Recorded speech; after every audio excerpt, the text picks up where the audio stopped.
ایسا نہیں کہ دیکھنا آتا تھا مگر ایک عمر میں آ کے اندھا ہوگا، نہیں، بورن بلائنڈ جو رہتے ہیں نا، پیدائشی اندھے جو ہوتے ہیں، اس کے چہرے پہ ہاتھ رکھتے اس کی آنکھیں آ جاتی تھی اور دکھنا شروع کر دیتا تھا. یہ بھی تھا. کوڑی جو رہتے تھے، ایک اسکن ڈیزیز ہوا کرتا تھا، وہ ڈیزیز کئی علاجوں سے نہیں جاتا تھا. عیسیٰ علیہ السلام ان کے جسم پہ ہاتھ پھیرتے پورے نارمل اسکن ہو جاتی تھی. اور اس کے بعد اور ایک معجزہ یہ ہے کہ اللہ تعالیٰ نے ان کو دیا تھا کہ جو انسان مر گیا ہے اس کو بھی ٹھوکر مار کے کہتے تھے قم باذن اللہ، اللہ کے حکم سے زندہ ہو جائے تو مردہ زندہ ہو جاتا تھا. یہ بھی ایک تھا. لوگ جو آتے تھے نا ان سے کہتے تھے کہ میں بتا دوں تم آج کھانا کیا کھا کر رہا ہے، تو وہ بھی معجزہ تھا. اس کے بعد کہتے تھے کہ میں بتا دوں گھر میں تم کیا چیزیں رکھ کے آئے، یہ بھی معجزہ. تو ایسے یہ سب ملائیں ٹوٹل کریں تو 9 معجزے. اللہ تعالیٰ نے عیسیٰ علیہ السلام کو 9 معجزے دیے تھے. اس کے بعد یہ سارے چیزیں ہوتے رہے، اور پھر عیسیٰ علیہ السلام نے اتنا سمجھانے کی کوشش کی مگر کوئی نہیں سنے. صرف سوائے اس کے کچھ لوگ تھے جو عیسیٰ علیہ السلام سمندر کے قریب جا کر اپنی تبلیغ کیا کرتے تھے. دنیا ہر جگہ میں کرتے تھے، کوئی نہیں سنے. سمندر کے قریب جا کے جب تبلیغ کیا تو وہاں جو دھوبی رہتے تھے، کپڑے دھویا کرتے تھے، انہوں نے ان کی دین کی جو تبلیغ تھی اس کو قبول کیا، اور یہ کپڑے دھوتے تھے اور صفائی کرتے تھے اور سفید کرتے تھے کپڑے. تو ان کو جو سفید کپڑے پہنتے تھے اور صفائی کرتے تھے، اس لحاظ سے ان کا نام حوارین رکھا گیا. یہ میں کئی کتابوں میں پڑھا تو اس کا ایکسپلینیشن آیا حوارین کیوں نام تھا. یہ دھوبی تھے، کپڑے صاف کرتے تھے اور سفید کپڑے پہنا کرتے تھے، ان کو حوارین. تو وہ عیسیٰ علیہ السلام کے ساتھ ہو گئے. اس کے بعد بنی اسرائیل جو ہے ان پہ ایمان نہیں لایا، حالانکہ نیو بورن بیبی بات کر رہا ہے، 9 معجزے ان کے سامنے کے، وہ کہے کہ نہیں یہ جادوگر ہے، نعوذ باللہ جادوگر ہے. جا کے جو رومن امپائر تھی نا ان کے پاس جو ہے جا کے شکایت بھی کر دی کہ یہ جو ہے ہم ان کو جانتے نہیں ہیں، اور یہ جو ہے ہمارے ساری چیزوں کو چھوڑنے اور ختم کرنے کے لیے آئے ہیں، اور عیسیٰ علیہ السلام کے اوپر کئی قسم کی باتیں شروع کر دی. اس وقت جو رومن امپائر تھی اس کا گورنر تھا پلاٹس اسپونٹینس اس کو، اور یہ ان کا جو چیف ربائی تھا اس کا نام کائفاسٹ.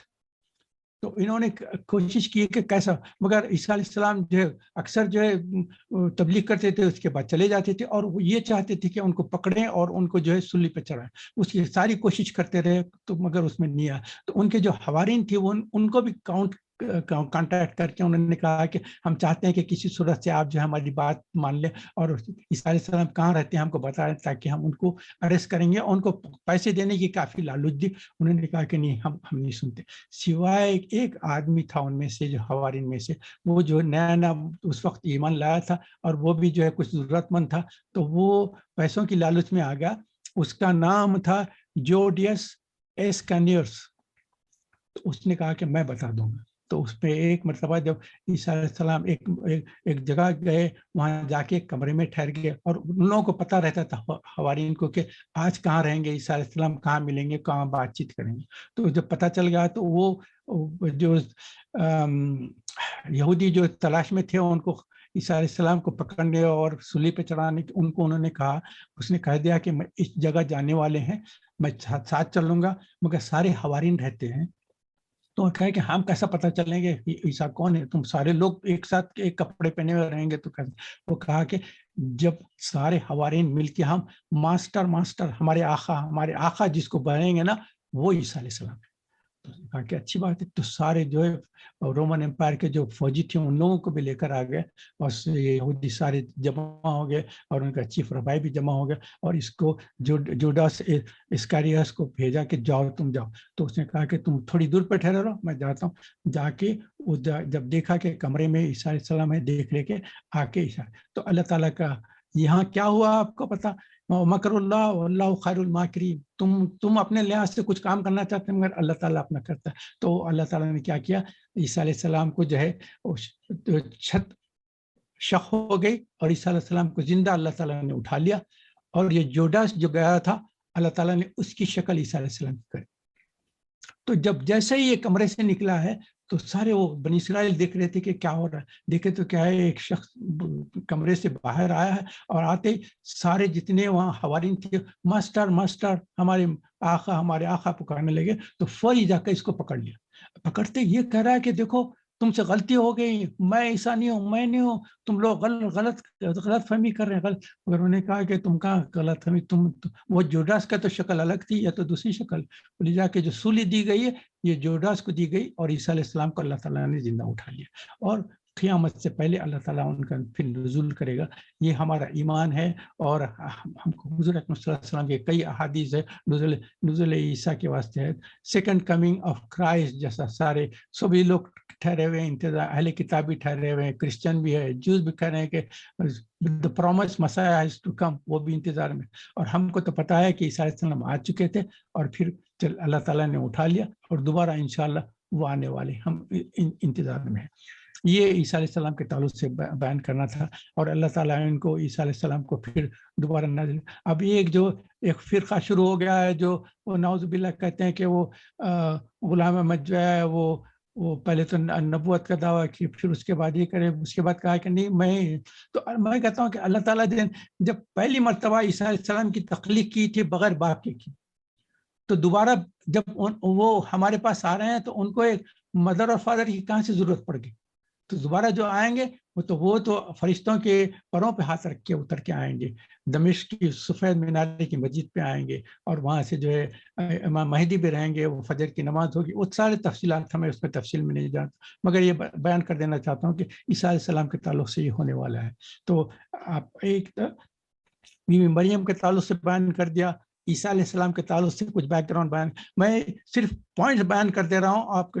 ابراہیم علیہ السلام کے تعلق سے یہ ہے کہ ایک آیت ہے اس سورہ آل عمران میں، یہ جو ابراہیم علیہ السلام کے تعلق سے ہے، میں یہ آیت پڑھ کے سنا دیتا ہوں۔ اعوذ باللہ من الشیطان الرجیم، بسم اللہ الرحمن الرحیم، حسبنا اللہ و نعم الوکیل۔ یہ ابراہیم علیہ السلام کے تعلق سے ہے۔ آپ کو میں چونکہ کچھ لوگ پہلے جوائن نہیں تھے، ان کو تھوڑا سا ایک بیک گراؤنڈ کرتا ہوں، جو پہلے سے سنے ہیں ان کو معاف کرنا، آپ کے لیے ریپیٹ ہو جائے گا۔ تو میں کہنا چاہ رہا ہوں کہ ابراہیم علیہ السلام کو جب آگ میں پھینکنے کا موقع آیا تھا، تو جب آگ کے پاس کھڑے تھے تو اس وقت جو ہے ایک فرشتہ آیا، پہاڑ کا فرشتہ، کہ میں اگر حکم دے تو پہاڑ ڈال دوں گا۔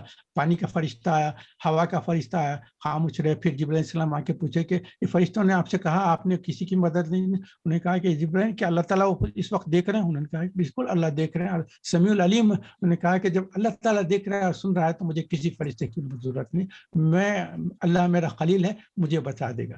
تو اللہ تعالیٰ نے اس وقت جبرائیل علیہ السلام گئے اور جا کے جنت کا ایک لباس لے کر آئے ہیں، اور لباس کی خصوصیت کیا تھی؟ ایسا فولڈ کریں تو ایک انگلی انگوٹھے کے درمیان میں آ جاتا ہے، کھولیں گے تو پورا لباس ہوتا ہے۔ تو لباس لا کے ابراہیم علیہ السلام کو پہنا دیا گیا، اور اس کے بعد ان کو آگ میں جب پھینکا گیا تو قل یا نار کونی بردا وسلام علی ابراہیم، اللہ ساری آگ جو ہے، آگ کے شعلے جو تھے ہاتھوں کی شکل میں آ کے ابراہیم علیہ السلام جب گر رہے تھے ان کو پکڑ لیا، اور زمین پہ ان کے قدم لگتے پورا گل و گلزار ہو کے زمین باغ کے جیسی بن گئی، اور سکون سے کئی دن تک ابراہیم علیہ السلام رہے وہاں سے گئے۔ وہاں سے جانے کے بعد اب آپ کو جو انہوں نے جو کپڑا پہنا تھا، جو جنت کا جو لباس دیا گیا تھا، اس کی بھی تفصیل سے آپ کو سنا دوں۔ اس کے بعد وہ لباس کو وہ نکال کر انہوں نے طے کر کے رکھ لیا، اور جب ان کا وقت ہو رہا تھا تو اپنے بیٹے اسحاق علیہ السلام کو دے دیا۔ اسحاق علیہ السلام نے جب ان کا وقت انتقال کا آیا تو اپنے بیٹے یعقوب علیہ السلام کو دے دیا۔ یعقوب علیہ السلام اس کو احتیاط سے رکھے رہے۔ جب بھائیوں نے کہا کہ یوسف علیہ السلام کو لینا چاہ رہے ہیں، کئی وقت ان سے انکار کیا، مگر جب بہت پیچھا پڑے تو اس کے بعد انہوں نے کہا کہ اچھا جاؤ، اور یوسف علیہ السلام کے رائٹ ہینڈ پہ وہ جو جنت کا جو لباس آیا تھا اس کو باندھ دیا ایک پٹی سے، کہا کہ اللہ تعالیٰ اس کی حفاظت کرے، وہ بھیج دیا۔ تو اب ہم کو پتہ ہے، آپ کو حیدرآبادی رواج انڈیا میں تھا، امام زامین بول کے شولڈر پہ ہاتھ پہ بنا کرتے تھے، کوئی سفر میں جا رہے ہیں تو یہ تمہاری حفاظت کرے گا۔ تو وہ میں جہاں تک سمجھتا ہوں اس سے کچھ دیا گیا ہے شاید، مگر وہ یوسف علیہ السلام کو لگا دیا گیا۔ وہ یوسف علیہ السلام سورہ یوسف میں سارا قصہ ہے۔ اس کے بعد وہ جو حکومت مل گئی، صبح بھائی آتے جاتے تھے، اس کے بعد جو بنیامین کو روک لیا۔ اس کے بعد جب یہ بعد میں جب جا رہے تھے، سب جا رہے تھے، انہوں نے کہا کہ ہمارے والد تو نابینا ہو گئے ہیں اور رو روتے تمہارے اس میں ہو گئے۔ تو اس وقت یوسف علیہ السلام نے کیا کیا؟ وہ جو جنت کا لباس پہن کر جو حکومت کرتے تھے، وہ اپنا لباس اتار کے بھائیوں کو دیا، کہ جاؤ یہ جو لباس ہے نا یہ میرے والد کی آنکھوں پہ ڈال دو, اللہ تعالیٰ ان کو آنکھیں نور دے دے. تو وہ لے جا کے جیسے ڈالیں, اللہ تعالیٰ نے ان کی جو بینائی تھی پھر سے واپس کر دیا. یہ سارے ابراہیم صلی اللہ علیہ وسلم کے تعلق سے ہے. اور ابراہیم صلی اللہ علیہ وسلم جب آگ میں پھینکے جا رہے تھے وہ یہ دعا کی تھی جو میں نے آپ کے سامنے کیا ہے, جو اللہ تعالیٰ سے یہ حسبنا اللہ و نعم الوکیل, یہ اللہ تعالیٰ ابراہیم السلام نے کہا تھا. تو یہ ابراہیم السلام کے تعلق سے. اچھا, یعقوب علیہ السلام کے تعلق سے بھی ایک دو تین باتیں بیان کر دوں. اب جو چوتھا جز شروع ہوتا ہے سورہ آل عمران میں, اعوذ باللہ من الشیطان لن تنالوا البر حتی تنفقوا مما تحبون, نیکی کو ہرگز نہیں پہنچ سکتے جب تک کہ تم اللہ کی راہ میں وہ نہ دو جو تم محبت اور پسند کرتے. اس کے تعلق سے یہ ہے کہ تو اس سے ہمارے کو ایک بتایا جاتا ہے کہ دیکھو, آپ کو جب بھی کسی کو مدد کرنا چاہ رہے ہیں, آپ چیریٹی دینا چاہ رہے ہیں, کچھ بھی کرنا چاہ رہے ہیں, تو ایسی چیز دو جو آپ کو بہت پسند ہے. ایسا نہیں ہے کہ جو بالکل یوز لیس سے پھینکنے کے بجائے چیریٹی میں دو, ایسا نہیں, چن کے دیا کرو. آپ کو پتا ہے حضرت عمر بن عبدالعزیز رحمۃ اللہ علیہ, جن کو جو ہے 5th خلیف بلکہ بولتے ہیں نا, تو وہ جب کچھ چیریٹی دینا چاہتے تھے تو وہ بازار سے جو ہے مصر معلوم ہے نا, جو شوگر کے جو کرسٹلز رہتے ہیں نا, وہ خرید کے لا کے وہ جو ہے چیریٹی میں دیا کرتے تھے. تو لوگوں نے کہا کہ آپ پیسہ لے کر بازار میں جاتے ہیں اور مصری خرید کے لا کے پھر وہ چیریٹی میں دیتے ہیں, تو پیسے کیوں نہیں دیتے؟ انہوں نے کہا کہ مجھے پیسے سے کوئی محبت نہیں, البتہ مصری میں بہت شوق سے کھاتا ہوں, تو میں چاہتا ہوں کہ میں وہ چیز جو مجھے بہت پسند ہے وہ اللہ کی راہ میں دوں, وہ چیریٹی میں دوں. یہ خالی میں آپ کو بتانا چاہ رہا تھا کہ لن تنالوا البر حتی تنفقوا مما تحبون کیا. اس کے بعد کے آیتوں میں جب جائیں گے تو یعقوب علیہ السلام کے تعلق سے بتا دوں کہ یعقوب علیہ السلام کے اللہ تعالیٰ بتا رہے ہیں کہ یعقوب علیہ السلام جو کو اونٹ کا گوشت بہت پسند تھا, بہت لذیذ مزے سے کھایا کرتے تھے. اس کے بعد ان کو کیا ہوا, ارق النساء بولتے ہیں جس کو آرتھرائٹس آف بوتھ نی جوائنٹس ہو گیا تھا یعقوب علیہ السلام. تو اس کی تکلیف ایسی ہوتی تھی, تو اللہ تعالیٰ سے کہا کہ اللہ تعالیٰ اس تکلیف کو اگر آپ دور کر دیں گے تو میں جو اونٹ کا گوشت مجھے بے حد پسندیدہ ہے وہ میں اس کو اپنے لیے حرام کر لیتا ہوں. اسرائیلیات میں جو ہے, بنی اسرائیل میں جو ہے, آپ اپنے اوپر حلال اور حرام کا اللہ تعالیٰ نے چوائس دیا تھا, مگر حضور اکرم صلی اللہ علیہ وسلم کی امت کو یہ چوائس نہیں دیا گیا. جو اللہ نے حلال کیا وہ حلال ہے, جو اللہ نے حرام کیا وہ حرام. آپ اپنے طور پہ کسی چیز کو حرام نہیں کر سکتے. حضور اکرم آپ دیکھیں تو سورہ التحریم ہے, دیکھیے جو بالکل 29 جو جز ہے اس کی آخری جو صورت ہے نا, سورہ طلاق کے بعد سورہ تحریم ہے. اس سورہ تحریم میں آپ دیکھیں تو حضور اکرم صلی اللہ علیہ وسلم نے کہا تھا کہ وہ شہد کے تعلق سے بات ہوئی تھی, تو کہا کہ یہ میں شہد اپنے اوپر حرام کرتا ہوں. فوری اللہ تعالیٰ نے سورہ تحریم نازل فرمائی کہ نہیں, آپ کو کوئی چوائس نہیں ہے, اللہ تعالیٰ نے جو حلال کیا وہ حلال ہے, جو اللہ نے حرام کیا وہ حرام ہے. آپ اپنے طور پہ تو امت محمدیہ اپنے طور پہ کوئی چیز حلال حرام اپنے طور پہ نہیں کر سکتے. جو اللہ نے حلال کیا وہ حلال ہے, جو اللہ نے حرام کیا وہ حرام. تو یعقوب علیہ السلام کے اس وقت کی امت میں کوئی نہیں تھا. جیسا کہ آپ کو پتہ ہے نہیں, موسیٰ علیہ السلام کے سے پہلے کہ جو اس وقت کی امت تھی, 2 بہنوں کو ریئل جو 2 سسٹر تھے ان کو ایک وقت میں نکاح میں رکھ سکتے تھے, دونوں کو شادی کر سکتے تھے, مگر امت محمدیہ میں حرام کر دیا گیا. ایک آپ کی جو بیوی ہے ان کی سگی بہن سے آپ شادی نہیں کر سکتے, یہ حرام ہے. تو یہ مگر موسیٰ علیہ السلام کے زمانے میں الو تھا, تو یعقوب علیہ السلام کے زمانے میں یہ چیز الو تھی, تو انہوں نے کر دی. تو جیسے نی جوائنٹ ختم ہو گیا, دوسرے دن سے انہوں نے کہا کہ اونٹ کا گوشت میرے لیے حرام ہو گیا. تو بنی اسرائیل نے کہا کہ اونٹ کا گوشت حرام ہے, اور حضور اکرم صلی اللہ علیہ وسلم جب اونٹ کا گوشت کھاتے تھے وہ کہتے تھے تم کیسا کھاتے ہیں, انبیاء اور رسول پہ یہ حرام ہو گیا.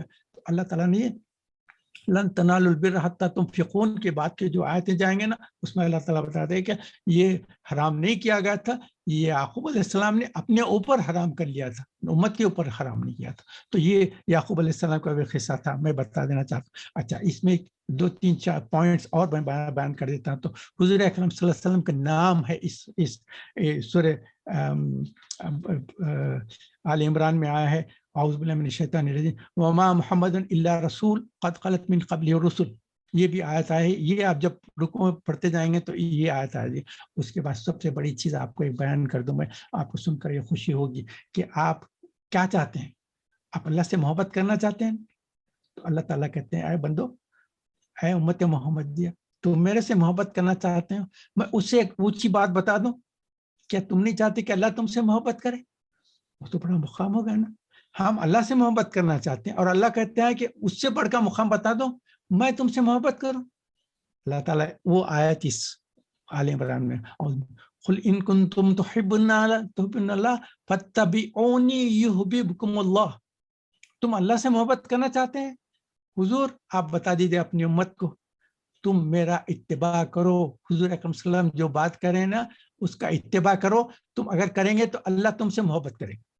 یہ آیت ہے انشاءاللہ آپ دیکھیں گے تو پتہ چل جائے گا. قل ان کنتم تحبون اللہ فاتبعونی یحببکم اللہ. یہ سب بہت اچھی آیت ہے اس کا. اور اس میں یہاں تقویٰ کے تعلق سے بھی اللہ تعالیٰ بتاتے ہیں کہ تقویٰ کا حق ادا کرو. تقویٰ کا حق کیا ہے؟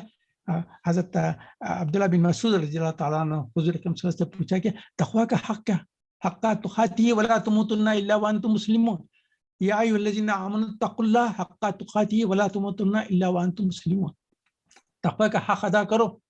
تو بغیر تقویٰ کا حق ادا کرے کہ تم اسلام کی حالت سے کے سوا مرو نا, تو کیا حضور اکرم صلی اللہ علیہ وسلم سے پوچھا تو حضرت حضور اکرم صلی اللہ علیہ وسلم کہ 3 چیزوں کا خیال کرو.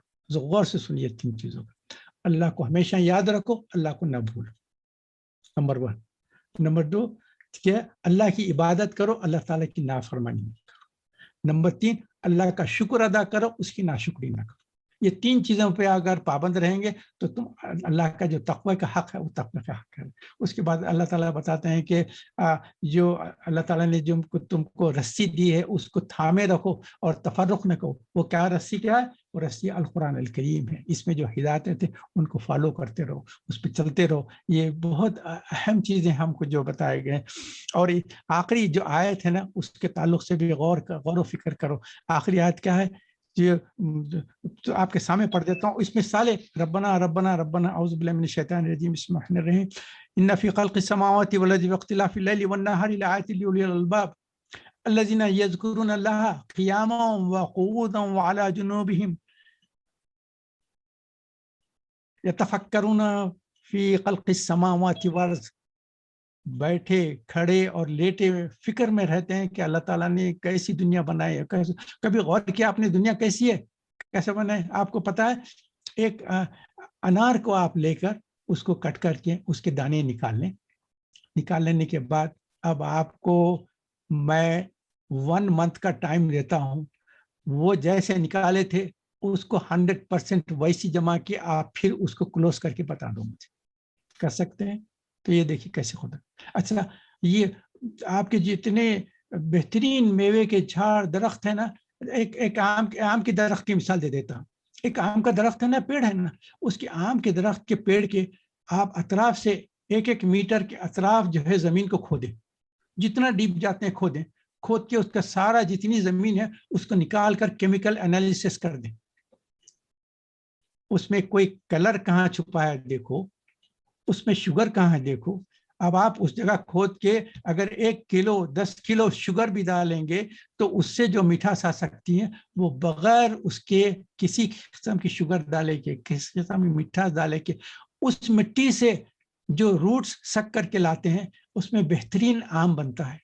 اس کا کلر دیکھیں, اس کی اسمیل دیکھیں, اس میں پرفیوم کہاں سے آ گیا, اس کا ٹیسٹ دیکھیں, اس میں مٹھاس کہاں سے آ گئی. کہیں وہ آپ جتنی آپ ڈگ کر کے آئے ہیں اس کے کیمیکل انالیسس کرو, اس میں کیا کوئی پرفیوم کی چیز ہے, کوئی کلرنگ انگریڈینٹس ہے, کوئی شوگر کی ہے اس کے اندر, کچھ نہیں. یہ کیسا اللہ کی قدرت ہے. تو یہ غور و فکر کرو. اللہ تعالیٰ بتاتے ہیں کہ تم جو میں نے تخلیق کیا اس کے تعلق سے غور و فکر کرو. تفکرون فی خلق السماوات والارض. اس کے بعد کیا ربنا ما خلقت ھذا باطلا سبحانک فقنا عذاب النار.